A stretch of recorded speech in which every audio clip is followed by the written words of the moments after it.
Hello everyone. Today's our topic for discussion is MAC in mobile ad hoc networks. That is the medium access control in MANET.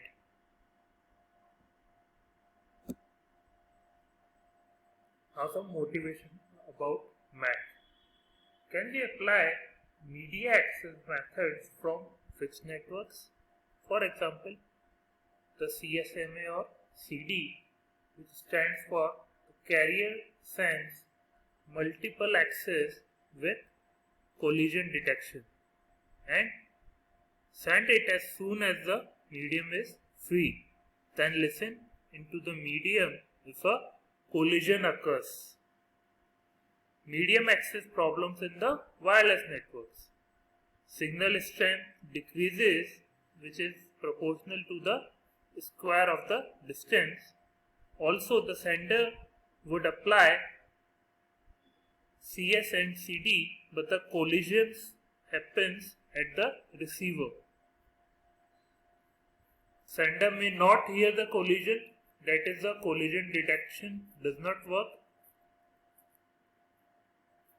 Also, the CS might not work, example if a terminal is hidden.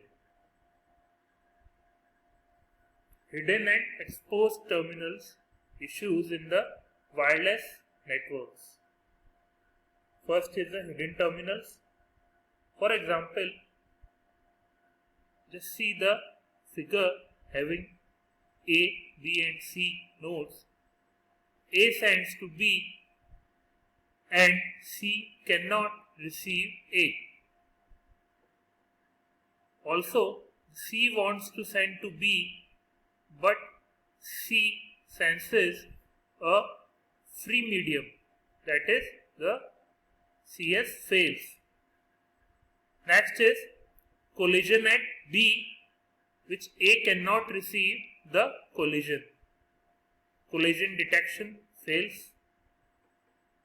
Now A is hidden for C.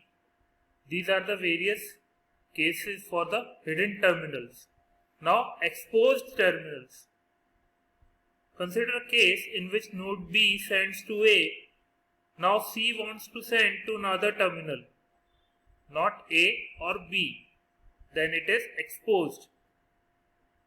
Also, when C senses a carrier, then it finds medium in use and has to wait. Also, when A is outside the radio range of C, therefore waiting is not necessary. Also, C is exposed to B. Now, MAC with collision avoidance, multiple access with collision avoidance. MAC A uses the signaling packets for collision avoidance. These are RTS and CTS, which stands for request to send and clear to send.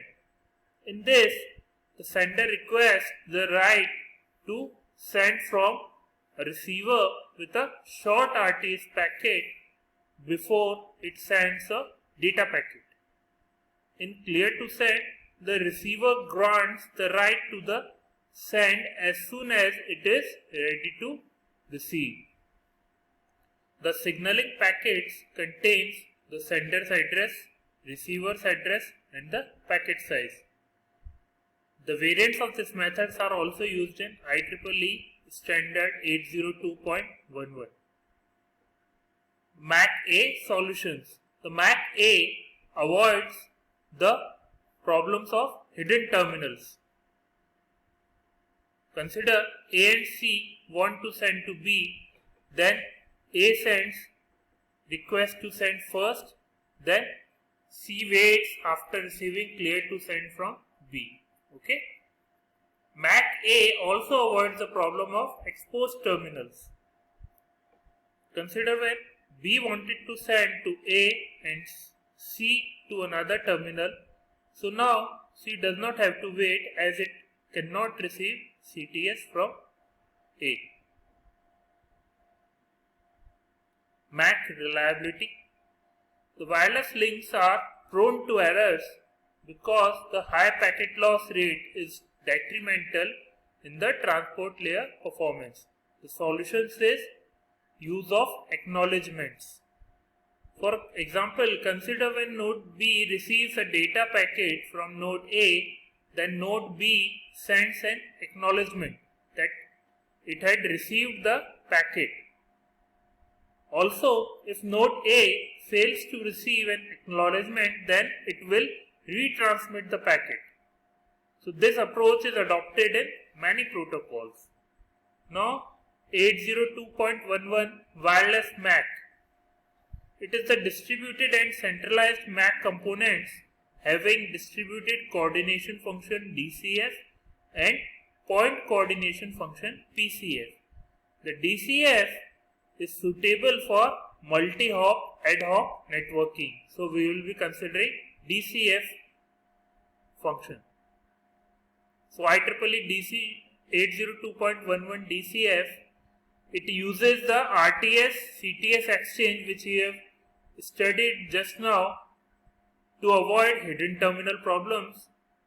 In this, any node overhearing a CTS cannot transmit for the duration of the transfer. Okay. It also uses acknowledgements to achieve reliability. Any node receiving the RTS cannot transmit for the duration of the transfer.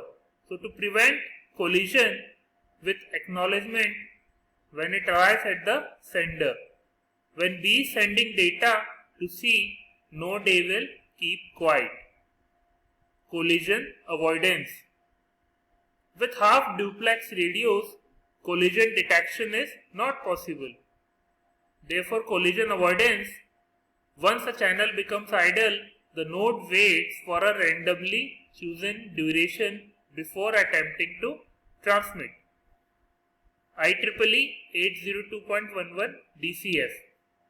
When transmitting a packet, it chooses a back-off interval in the range 0 to the congestion window, where CW is the contention window. So count down the back-off interval when medium is idle. Also when countdown is suspended if medium becomes busy, and when back-off interval reaches 0, then transmit the RTS signal. The time spent counting down the back-off intervals is a part of MAC overhead. The larger contention window leads to the larger back-off intervals, and a smaller contention window leads to the larger number of collisions. Congestion control. In IEEE 802.11 DCF, the congestion control is achieved by dynamically choosing the contention window CW. Binary exponential backoff in DCF. When a node fails to receive clear to send signal in response to its request to send, it increases the contention window. So now the contention window is doubled up to an upper bound. So when a node successfully completes a data transfer, then it restores the contention window to contention window minimum. Energy conservation in MAC.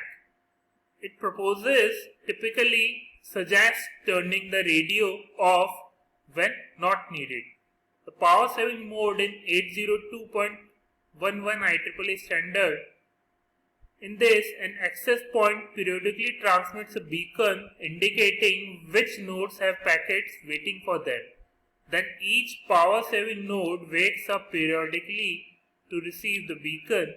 If a node has a packet waiting, then it sends a PS pole after waiting for a backoff interval in 0 to contention window minimum. The access point sends the data in response to the PS pole. So this is the summary for this. The wireless medium is prone to the hidden and exposed terminal problems. Protocols are typically based on the CSMA CD. The RTS CTS signals are based in the signaling part. Acknowledgements are used for reliability. Contention window is used for congestion control, and 802.11 IEEE wireless LAN standard is used in these protocols. Fairness issues are still unclear. Thank you all of you.